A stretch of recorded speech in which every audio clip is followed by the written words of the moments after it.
కూటమి ప్రభుత్వంపై మాజీ సీఎం జగన్ తీవ్ర స్థాయిలో విమర్శలు గుప్పించారు. సీఎంగా చంద్రబాబు తీసుకుంటున్న నిర్ణయాలు రాష్ట్ర ప్రజలకు తీవ్ర నష్టం కలిగిస్తున్నాయంటూ ఆరోపించారు.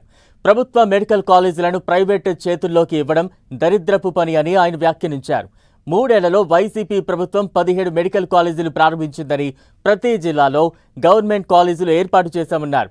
కానీ చంద్రబాబు ఒక్క మెడికల్ కాలేజ్ కూడా రాష్ట్రానికి తీసుకురాలేదని మండిపడ్డారు. మరోవైపు ప్రభుత్వ నిర్లక్ష్యంలో రాష్ట్రంలో దాదాపు 4,000 కోట్ల వరకు ఫీజు రియంబర్స్మెంట్స్ బకాయిలు ఉన్నాయన్నారు. విశాఖ గూగుల్ డేటా సెంటర్ విషయంలో చంద్రబాబు క్రెడిట్ చోరీ చేస్తున్నారని విమర్శించారు. వైసీపీ హయాంలోనే విశాఖకు గూగుల్ డేటా సెంటర్ ఆమోదం లభించిందన్నారు.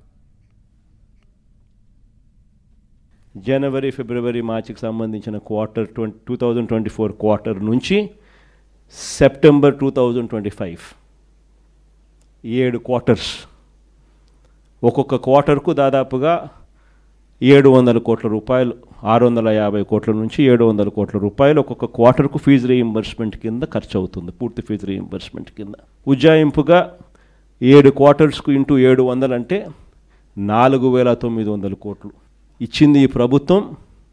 కేవలం 700 కోట్లు అంటే 4,200 కోట్లు డ్యూస్ ఉట్టి ఫీజు రీయింబర్స్మెంట్ మీద. గూగుల్కి సంబంధించి క్లారిఫికేషన్, చంద్రబాబు నాయుడు అనే వ్యక్తి ఏ రకంగా క్రెడిట్ చోరీ చేస్తాడు అనేది కూడా చెప్పింటే, డేటా సెంటర్ అనే దానికి ఫస్ట్ ఆఫ్ ఆల్ డేటా విశాఖపట్నంకు రావాలా కదా, వస్తేనే కదా డేటా సెంటర్ అనేది వచ్చేది. ఆ డేటా అనేది సింగపూర్ నుంచి కేబుల్ తీసుకొచ్చేదానికి అంకురార్పణ చేసింది వైఎస్ఆర్సీపీ ప్రభుత్వంలో జరిగింది. కాబట్టి వైఎస్ఆర్సీపీ ప్రభుత్వంలో 300 మెగావాట్లకు సంబంధించి డేటా సెంటర్కు శంకుస్థాపన చేశాం. అదానికి, గూగుల్కు ఆ రోజుల్లోనే 2022లోనే నోయిడాలో గూగుల్తో కలిపి నోయిడాలో already data centre Adani already కట్టాడు. దానికి సంబంధించి శంకుస్థాపన 2023లో జరిగింది. తర్వాత సింగపూర్ గవర్నమెంట్కు 2020 శంకుస్థాపన చేసిన రోజే, తర్వాత 3-4 నెలలకే 2022లోని సింగపూర్ గవర్నమెంట్కి లేఖ కూడా రాసినాం. కేబుల్ అక్కడి నుంచి వచ్చేదానికి మాకు ఫెసిలిటేట్ చేయండి అని.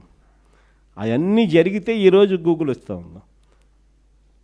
మెడికల్ కాలేజీలు అన్నిటికన్నా నిజంగా చాలా అతి దరిద్రమైన పని చంద్రబాబు నాయుడు ఏదైనా చేస్తూ ఉన్నాడంటే ఇది. నిజంగా అతను మంచి చేయకపోతే